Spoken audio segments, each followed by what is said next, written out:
ஃப்ரெண்ட்வுட்ஸ் நேயர்களுக்கு வணக்கம்.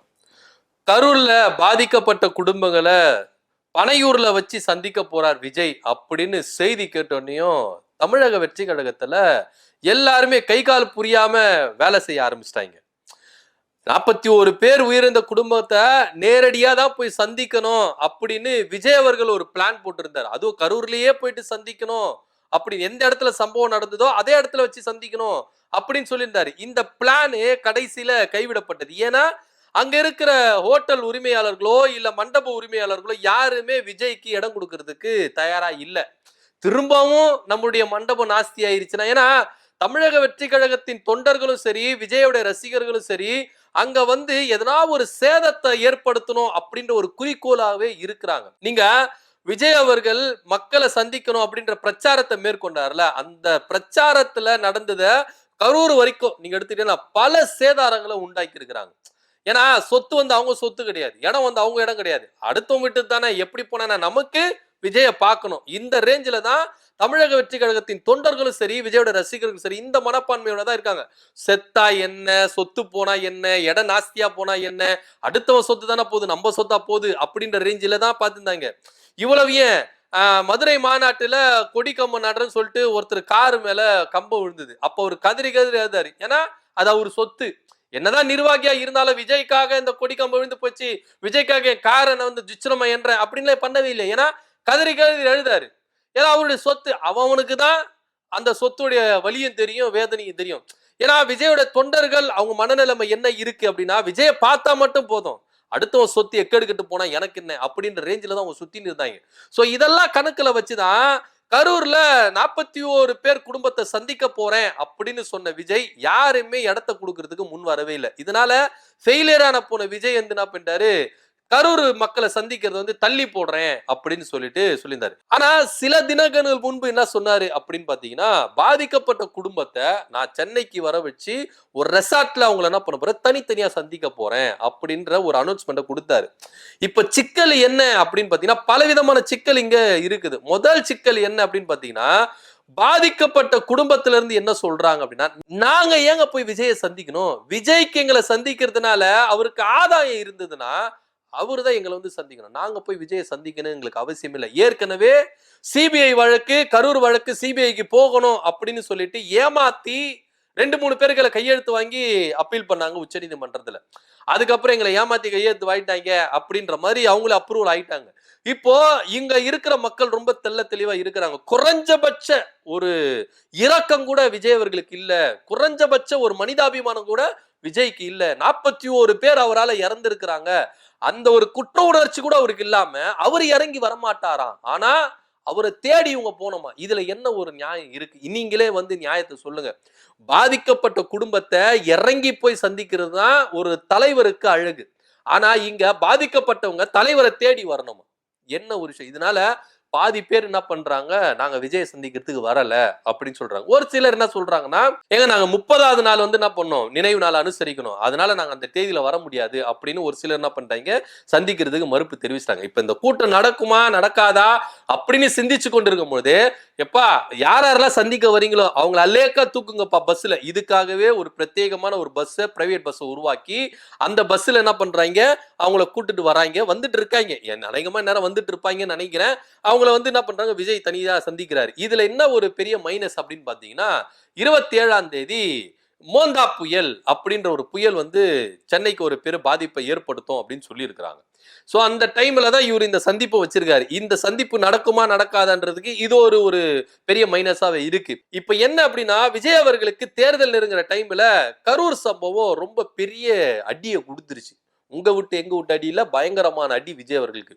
இந்த விஷயத்துல இருந்து மீண்டும் தமிழக வெற்றி கழகம் வீறு கொண்டு எழுமா அப்படின்ற கேள்விக்குறியெல்லாம் இருக்குது. ஏன்னா சிபிஐ வழக்கு வேணும் அப்படின்னு அடம் பிடிச்சி இவங்க என்ன பண்ணும் கேட்டாங்க. இப்ப சிபிஐ என்ன பண்ணிருக்கு, ஆல்ரெடி ஒரு வழக்கு தொடர்ந்தாங்களே, அக்யூஸ்ட் நம்பர் வந்து அந்த மாவட்ட செயலாளர், அக்யூஸ்ட் நம்பர் 2 வந்து புசி ஆனந்த், அக்யூஸ்ட் நம்பர் 3 வந்து நிர்மல்குமார். அதே போல சிபிஐயும் தமிழக வெற்றி கழக நிர்வாகிகள் மேல வழக்கு தொடர்ந்திருக்காங்க, எஃப்ஐஆர் தொடர்ந்திருக்காங்க. முதல் தகவல் அறிக்கை கொடுத்திருக்காங்க. அந்த மாவட்ட செயலாளர் A1, A2 வந்து பாத்தீங்கன்னா புசி ஆனந்த், A3 வந்து நிர்மல்குமார். இப்போ யார் எங்களுக்கு இந்த வழக்கு தான் வேணும் அப்படின்னு அடம் பிடிச்சு வாங்கினவங்க இப்ப அவங்க கிட்டே போய் மாட்டியிருக்காங்க. சோ இப்படியா இருக்கும்போது இந்த சம்பவத்துல மக்களை நீங்க சமாதானப்படுத்தணும். மக்கள் இப்போ ஒரு சில மக்கள் எல்லாம் என்ன பண்றாங்கன்னா விஜய்க்கு வரவேற்பு தெரிவிக்காங்க. இதே கரூர்ல பாதிக்கப்பட்ட குடும்பங்களே சரி. ஏன்னா இதெல்லாம் விஜய் அவர்கள் மதிக்கவே இல்லை. ஏதோ பண்ணையாறு மாதிரி என்ன பண்றாரு, இவரை சந்திக்கிறதுக்கு பாதிக்கப்பட்டவங்க இத்தனை கிலோமீட்டர் தாண்டி வரணும்னா இதுல எந்த விதத்துல நியாயம் இருக்கு அப்படின்ற ஒரு இப்போ போக போக பார்த்தா இவர் என்ன பண்ணுவாரு, பிரச்சாரத்தை மேற்கொள்ளும் போது எப்பா தொகுதிக்கு ஒரு 10,000 பேர் கொண்டு வாங்கப்பா, இங்க சென்னையில வச்சு நான் உங்களை சந்திச்சு அவங்க கிட்ட நான் ஓட்டு கேட்கிறேன். ஓட்டு கேட்கறது கூட விஜய் அவர்கள் மக்களை தேடி போக மாட்டாரு போல இருக்கு. மக்களை இவரை தேடி வரணும். அந்த ரேஞ்சுக்கு இவர் வந்து ஒரு எப்படி சொல்றது, மக்களை முட்டாளு நினைச்சிட்டு இருக்காரா இல்ல மக்கள் நான் இழுத்த இழுப்புக்கெல்லாம் வருவாங்க அப்படின்றாங்களா, எனக்கு ஒன்னும் விஷயமே புரியல. ஏன்னா இப்போ பாதி பேர் என்ன பண்றாங்கன்னா விஜய் நாங்க ஏன் சந்திக்கணும், நாங்க வர முடியாது, அவருக்கு ஆதாயம் வேணும்னா இந்த விஷயத்துல அவருக்கு ஆதாயம் இருக்குது, அவர் இந்த விஷயத்துல இருந்து மீள வரணும் அப்படின்னா அவர் தான் தேடி எங்களை வரணும், நாங்க அவரை தேடி போக கூடாது, தேடி போக மாட்டோம். இது ஒரு நியாயமான உண்மை. மக்கள் கேட்கறதெல்லாம் வந்து பாத்தீங்கன்னா நியாயமா தான் இருக்கு. எதுக்குங்க நாங்க அவரை தேடி போனோம், என்ன ரீசன் அவரை தேடி போறதுக்கு? அவரை தேடி போறதுனால எங்களுக்கு என்ன ஆதாயம் இருக்கு?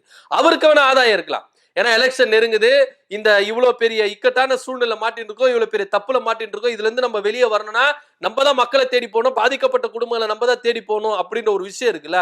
ஆனா இவரு தேடி போக மாட்டாரா, இவரை தேடி வரணுமா? இது எந்த விதத்துல நியாயம் அப்படின்னு தான் தெரியவே இல்லை. ஒரு அதிகார போதல்ல இவர் இருக்கிறாரு அப்படின்னு தான் பாக்குறோம்.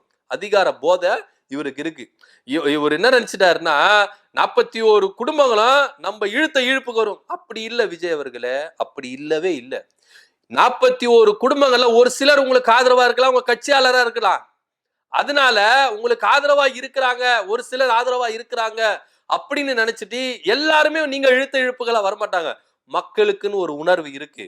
இழந்து போன 41 பேர் குடும்பங்களும் ஒரு உணர்ச்சி பொங்கத்துல விஷயத்துல இருக்கிறாங்க. அந்த இழப்பு ஈடு செய்ய முடியாத ஒரு இழப்பு. 11 குழந்தைகள் இறந்திருக்கிறாங்க. அவங்களோட வருங்கால எதிர்காலம் என்ன அப்படின்னு தெரியாம இறந்திருக்கிறாங்க. இப்பேற்பட்ட ஒரு இழப்பு அந்த குடும்பத்துக்கு ரொம்ப பேர் இழப்பு. இதை நீங்க 20 லட்சம் கொடுத்து ஈடு செய்ய முடியாது. அவங்களை நீங்க பண்ணையூருக்கு கூட்டு வந்து சகல விதமான கவனிப்புகளை கொடுத்தாலும் அவங்களுக்கு என்ன பண்ணுவது, லக்ஸரியா கொடுத்தாலும் சகல விதமான கவனிப்புகள் கொடுத்தாலும் அந்த இழப்பை ஈடு செய்ய முடியாது.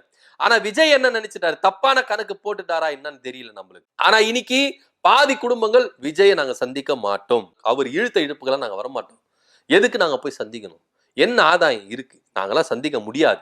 அவருக்கு வேணா எங்களை வச்சு ஆதாயம் தேடிக்கலாம், எங்களை வச்சு அவர் என்ன பண்ணலாம், அரசியல் ஆதாயத்துக்காக அவரு எங்களை வச்சு யூஸ் பண்ணிக்கலாம். ஆனா அவரால் எங்களுக்கு ஒரு யூஸும் கிடையாது. அவரால் தான் இன்னைக்கு எங்க குடும்பத்துல நாங்க பெரும் துயரத்துல இருக்கிறோம். இழப்புகளை இழந்து பெரும் துயரத்துல நாங்க இருக்கிறோம். இன்னைக்கு இந்த இழப்புல நாங்க இருக்கிறோம், இந்த துயரத்துல நாங்க இருக்கிறோம் அப்படின்னா அது விஜய் தான் காரணம் அப்படின்ற ஒரு கோபமும் அவங்களுக்கு இருக்கும் சார். எல்லாரும் மனுஷன் தான், கோவப்படாத மனுஷனே கிடையாது. என்னதான் நீங்க செட்டப் பண்ணி பேச வச்சாலும் உள்ளுணர்வு ஒண்ணு இருக்குல்ல, குற்ற உணர்ச்சின்னு ஒண்ணு இருக்குல்ல, அது உங்களை சும்மாவே விடாது. இதே பாதிக்கப்பட்ட குடும்பங்கள் ஒரு சிலர் உங்களுக்கு ஆதரவா பேசுறதுனால எல்லாருமே உங்களை ஏத்துக்கிட்டாங்க, உங்களை மன்னிச்சுட்டாங்க அப்படின்னா கதை கிடையாது. எல்லாருக்குமே எதனா ஒரு சூழ்நிலையில விஜய் மேல வெறுப்பு வரும். விஜய் இதை செஞ்சு இருந்தாருன்னா இன்னைக்கு என் பையன் உயிரோட இருந்திருப்பானே, இன்னைக்கு என் அம்மா உயிரோட இருந்திருப்பாங்களே, இன்னைக்கு என் அப்பா உயிரோட இருந்திருப்பாங்க, என் குழந்தை உயிரோட இருந்திருக்கும். விஜய் இந்த விஷயத்த பண்ணவே இல்லையே அப்படின்ற ஒரு உணர்வு வரும்ல, எல்லாருக்குமே உணர்வு வரும். எதனா ஒரு சூழ்நிலையில உணர்வு வரும். விஜய் இந்த விஷயத்த பண்ணியிருந்தாருன்னா இவ்வளவு பெரிய இழப்பு எங்க குடும்பத்துக்கு தேவைப்பட்டிருக்காது, இவ்வளவு பெரிய துயரம் எங்க குடும்பத்துக்கு வந்திருக்காது, இன்னைக்கு என் பையனோட குழந்தையோட நான் விளையாடி இருப்பேன் அப்படின்ற ஒரு உணர்வு ஒரு அப்பாக்கோ ஒரு தாத்தாக்கோ ஒரு பாட்டிக்கோ ஒரு அம்மாவுக்கோ எல்லாருக்கும் வரதானே செய்யும். ஆனா இத கொஞ்சம் கூட மதிக்காம அவங்கள உங்க இடத்துக்கு கூப்பிடுறீங்க, எந்த மனசாட்சியோட கூப்பிடுறீங்க? இன்னைக்கு பாதி குடும்பங்கள் விஜய் வந்து என்ன பண்ணிட்டாங்க, சுதாரிக்க ஆரம்பிச்சிட்டாங்க. விஜய் அவர்கள் இழுத்த இழுப்புகளை நம்ம போக கூடாது, போக முடியாது அப்படின்னு. ஏன்னா நீங்க ஒரு பிளான் போட்டிருப்பீங்க, அவங்க 41 பேர் குடும்பத்தை இங்க கூட்டு வந்து அவங்க கிட்ட நம்ம தனித்தனியா 1 to 1 அவங்க கிட்ட அவங்க குடும்பங்களை தனித்தனியா சந்திச்சு அவங்க கிட்ட நம்ம அனுதாபத்தை நம்ம தேடிக்கலாம், நம்ம அவங்கள வச்சு என்ன பண்ணலாம், இந்த விஷயத்துல இருந்து வெளியே வந்துடலாம் அப்படின்னு. இது எல்லாமே நீங்க வேணா பாருங்களேன். இப்போ ஒரு சில குடும்பங்கள் வந்திருக்காங்களா, இவங்களை வச்சு என்னென்ன ஷூட்டிங் நடத்த போறாரு மட்டும் நீங்க பாருங்க. இது ஒரு அனுதாப ஒரு இது இத்தனை நாள் இல்லாம இப்ப மட்டும் அவருக்கு வந்து என்ன பண்ணிருக்கு, ஒரு அனுதாபம் வந்து அவங்களை சந்திக்கணும் அப்படின்னு. உண்மையிலேயே விஜய் அவர்களுக்கு மனசுல இந்த 41 குடும்பத்தையும் நான் சந்திக்கணும்னா இவரு போயிருக்கணும். அனிதா குடும்பத்துக்கு போனீங்களா, சகோதரி அனிதா இறந்தாங்க, நைட்டோட நைட்டா நீங்க என்ன பண்ணீங்க, போய் சந்திச்சீங்களா? அது மாதிரியா சார் போய் சந்திக்க மாட்டீங்க? போய் சந்திக்கணும்ல, ஏன் சந்திக்க மாட்டீங்க? ஏன்னா 41 பேர் குடும்பம் உங்களால இழந்தது.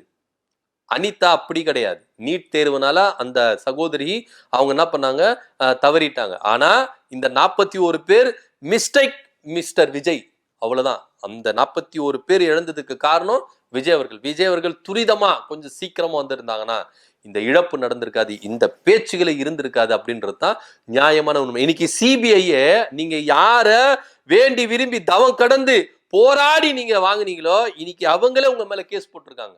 திரும்பி இருக்கு பிளேட்டு, அப்படி ஆப்போசிட்டா திரும்பி இருக்கு. இப்ப என்ன பண்ண போறார் விஜய் அவர்கள் அப்படின்ற ஒரு கேள்வி இருக்குல்ல, இந்த கேள்வியோட தான் எல்லாருமே என்ன பண்றாங்க, குழம்பிட்டு இருக்காங்க. இன்னைக்கு விஜய் இந்த அளவுக்கு ஒரு இழிவான செயல் செய்யறாருன்னா இது எந்த விதத்துல நியாயம் அப்படின்னு நமக்கு தெரியல. சீமான் அவர்கள் கூட விமர்சிச்சிருக்கிறார். என்ன விமர்சிச்சிருக்காருன்னா, பண்ணையார்கள் கூட தீர்ப்பு சொல்றதுக்கு மக்களை சந்திக்கிறதுக்கு வருவாங்கப்பா, ஆனா இந்த பண்ணையார் இருக்கிறார்ல இவர் வெளியவே வரமாட்டாரு போல இருக்கு. போற போக்க பார்த்தா ஓட்டு மிஷின் எல்லாம் இவர் வீட்டுக்கு கொண்டு வந்து ஓட்டு போட வைப்பாரு போல இருக்கு. அந்த மாதிரி ரேஞ்சுல தான் விஜய் அவர்கள் போயிட்டாருன்னு சொல்லிட்டு வச்சு செஞ்சிருக்கிறாரு அண்ணன் சீமான் அவர்கள். உண்மையிலேயே அண்ணன் சீமான் அவர்களும் சரி, மத்த யாரெல்லாம் சரி, மக்களை போய் சந்திக்கிறாங்க. இவ்வளவு ஏங்க, எல்லாருமே எதனா ஒரு இடத்துல சறுக்கி விழதான் செய்வாங்க, அது ஆண்ட கட்சியோ ஆளுகிற கட்சியோ. ஆனா மக்களை சந்திக்கிறதுல அவங்க தயங்கவே மாட்டாங்க. மக்களை போய் சந்திச்சாங்கல்ல, இவ்வளவு ஏன் பொன்முடி அண்ணன் அவர்கள் அவர் மினிஸ்டரா இருக்கும் பொழுது கள்ளக்குறிச்சி சாராய விவகாரத்துல போய் மக்களை சந்திச்சார். கள்ளக்குறிச்சி கள்ள சாராயத்தை குடிச்சு இறந்துட்டாங்க அப்படின்னு. ஆனா இது அப்படியே திமுக மேல திருப்பி விட்டாங்க.